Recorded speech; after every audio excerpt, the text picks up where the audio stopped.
Сайн байцгаана уу? Дэдэ ТV YouTube хуудсанд маань тавтай морил. Би өмнөх 2 дугаараараа Солонгосын сонин садан хүмүүсийн тухай ярьж байсан бол энэ удаагийн дугаараараа жоохон хүн сэдвийг ярих га сууж байна. Энэ дугаарыг үзээд та бүхний уур маш их хүрэх байх гэж бодож байна. Би бол үзээд ингээд бүр дотор уур хүрээд хэлэх мүү үг олдохгүй байсан. За ингээд ямар тач дугаар лугаа шууд орцгоё. Нэвтрүүлгийн багт нэгэн эрэгтэйн утасны дуудлага ирснээр энэхүү нэвтрүүлэг маань эхэлдэг байгаа. Та яагаад манай нэвтрүүлэгт мэдээлэл өгөхөр болсон бэ? Энэ хэрэг мэдээгээр олон удаа гарсан л та. Эхнэр маань машины зогсоол дээр халлаган дөртөөд түүнээсээ болоод халлаганы трама үүсээд маш их хэцүү байгаа. Тийм болохоор тэр хүмүүсээс болоод миний уур, бидний уур маш их хүрээд нэвтрүүлэгт мэдээлэл өгөхөр болсон. Нэвтрүүлгийн хөтлөгч маань оролцогч хүмүүстэй за энэ нэвтрүүлгийг, энэ бичлэгийг үзэх юм бол та бүхний маш их уур хүрнэ. Тэгээд энэ хохирогч маань маш их гомдолтой байгаа. За юу болсныг харуулъя гэд бичлэгийг үзүүлнэ. Энэхүү хэрэг маань 2023 оны 5 сарын 20-ны өдрийн өглөөний 10 цагийн үед нэгэн байрны ойролцоох машины зогсоол дээр болсон хэрэг байгаа. Бичлэг эхлэхэд нэгэн эмэгтэй уцаа барьсан зогсож байгаа харагдаж байгаа. Яасан бэ гэсэн чинь машинаа унаад гарах гэсэн чинь урталт нь байгаа энэ цагаан машин хааш тавьсан болохоор гарах боломжгүй болоод машины эзнийг хараад уцтах уу яах уу дугаар нь байна уу яах хэрэгтэй вэ гэд зогсож байгаа нөхцөл байдал харагдаж байна. Энэ цагаан машин эмэгтэй машиныг 26 минутын турш ингээд яг хаагаа зогссон. Эмэгтэй хааш тавьсан машины жолооч руу зөндөө удаан залгасан боловч уцаа ерөөсөө авахгүй байсан гинэ. Яаралтай явах хэрэгтэй дээ. Хүүхдүүд нь өвдсөн, хурдан эмнэлэг явах хэрэгтэй байдаг.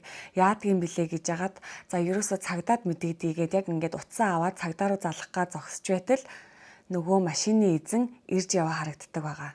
Эмэгтэй жолооч дээр очиод машинаа ингэж тавьчаад яагаад ингээ уцаа авахгүй байгаа юм бэ гэж бухимдуу асуусан чинь нөгөө эрэгтэй нь машинд орхио явцсан бэ уцаа яачаад байгаа юм бэ гэд ингээ бас амар уурлангу бухимдуу хариулж байгаа байхгүй юу. Тэгсэн чинь та яаж бодсон энд ингэж машинаа тавихаар чинь бусд машин яаж гарах юм бэ? Ингэж тавьж болдгийм үү гэд ингээд аргагүй штэ тий. Бараг 30-аад минут хүлээсэн хүн чинь бухимдах нь аргагүй. Тэгээ хэлсэн чинь нөгөө эрэгтэй чинь өөдөөс нь бүр уурлаад эхэлсэн. Юу яриад байгаа юм бэ? Юу энд яхаараа тавьж болдгүй.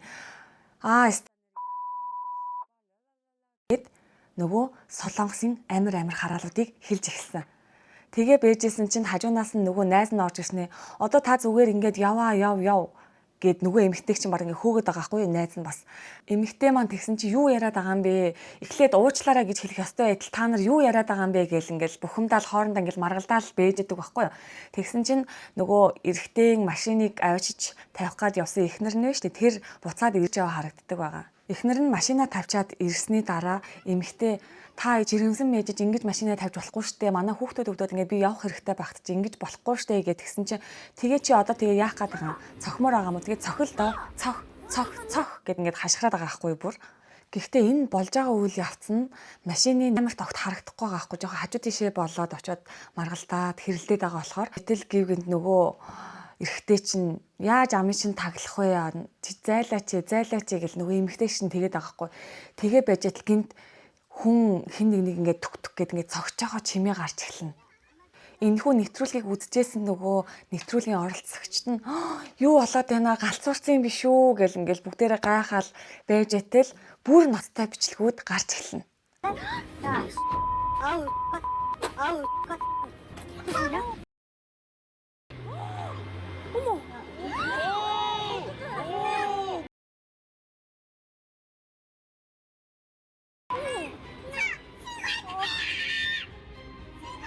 Эмэгтэй бүр толгой, тарих, нүүр, ам бүгдэн рүү нь гараараа бүр ингээл хүчтэй балвал өшөглөөл бүр амар зодож байгаа байхгүй юу.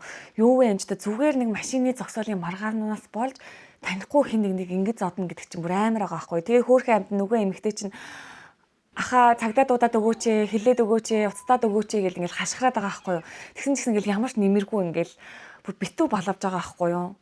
Би энэ бичлэгүүдийг энийг ярихдаа бэлдэж байхдаа л үзсэн л тэгээд яг дахиад ингээд ярихдаа бэлдээд ингээ үзсэн чинь бүр дотор ингээ салгалаад яа амар тэнэг байгаас бүр галзуу хүн гэхэд бүр дэндүү галзуу хүн байгаасаа тэгснээ хамгийн амар нь энэ хажууд байгаа 2 хүн нь 3 хүн нь тэр цаад байрны нэг комби ажааши гэдэг байхгүй байрны одоо жижүүр гэх юм уу тэр жижүүр ах нь хүртэл ингээд хажууд нь ирж байж яснаа зүгээр цаашаа буцаад яваад өгч байгаа байхгүй юу. Зодуулж байгаа нөгөө хөрхи эмэгтэй маань нөгөө эрэгтэй цамд подолкноос ингээд зууралтаад байгаа байхгүй юу. Тавихгүйгээд тэг яагаад хөрхи тавихгүй байсан бэ гэсэн чинь дараа нь нөгөө цагдааг эртэл явуулж болохгүй гэд ингээд бариад байсан гинэ. Тэгсэн чинь нөгөө жирэмсэн эхнэр нь 50 гэж штэ хөөе 50 гэж штэ гэснээ нөгөө эмэгтэйг ингээд өшгөл чинь. Бүрстэ хэлэх үг алдахгүй бүр жирэмсэн эмэгтэй хүн штэ энэ хүн. Тэгснээ нөхөртөөгөө нийлээд бараг цуг зодоод байгаа байхгүй юу.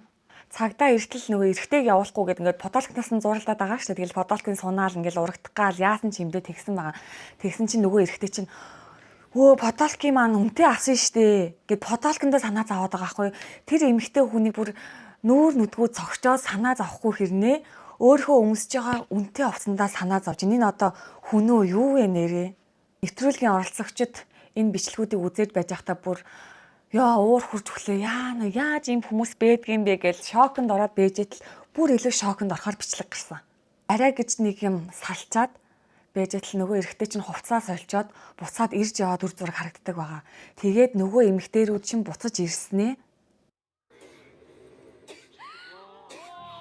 3 удаа нулимжиж байгаа байхгүй ямар муухай мэдрэмж вэ те бүр энэ эмэгтэй дотор ямар их айцтай ямар их хэцүү байсан болоо тэгээ бодхоос бүр амар тэгээд юу ч болоогүй юм шиг гуруулаа цаашаа яваад өгч байгаа. Ингэж зодуулсны дараа эмэгтэй бол маш их гэмтэл авсан гинэ. Гэмтлийн шалтгаан нь болохоор бусдад хоолой болгуулж зодуулсны дараа гэмтсэн гэмтлүүд гинэ. Тэгэл хүзүү, нуруу, хавраг гэл хуураагүй зүйл гэж байхгүй маш их гэмтэл авсан юм байна. Хохирогч эмэгтэй нэвтрүүлгийн байран дээр ирж тэр өдөр юу болсон тухайгаа ярьж өгдөг байгаа. Тэр өдөр хадам аавдаа хоолны хажир хүргэж өгөөд машины зогсоол руу ирсэн чинь миний машины урд нэг машин хаагаад тавьчихсан байсан. Хүүхдүүд маань өвдөөд хурдан эмнэлэг явах хэрэгтэй байсан болохоор удаан хүлээж байгаад цагдаад мэддэхүү яах вэ гэж байж байтал машины жолооч хүрээд ирсэн. Яаж бодсон энд машина тавьж болохгүй үсттэй гэдгсэн чинь гинт над руу хараагаад эхэлсэн. Ингээд л бүх зүйл эхэлсэн. Тэр үед үнэхээр амар байсан. Цагдаад мэдэгдээд хэлээд өгөөч ээ гэж хашгирахад хоолойг мань боосон. Би хувцсыг нь яагаад тавихгүй байсан гэхлээр цагдаа эртэл энэ хүнийг явуулж болохгүй гэж бодоод хувцснаас нь зуураад байсан. Тэгсэн чинь над руу гинт шүлсээ хайж нөлөмсөн. Тэгээд тэндээс яваад намайг тоосон шинжгүй инээгээд алхаад явсан. Тэр үед сэтгэл дотор маань үнэхээр гутамшигтай өрөвдмөр санагдсан. Үнэхээр хамаг чадлаараа тисэж байхад зүгээр л намайг ширтээд хараад байж байсан нь маш амар байсан.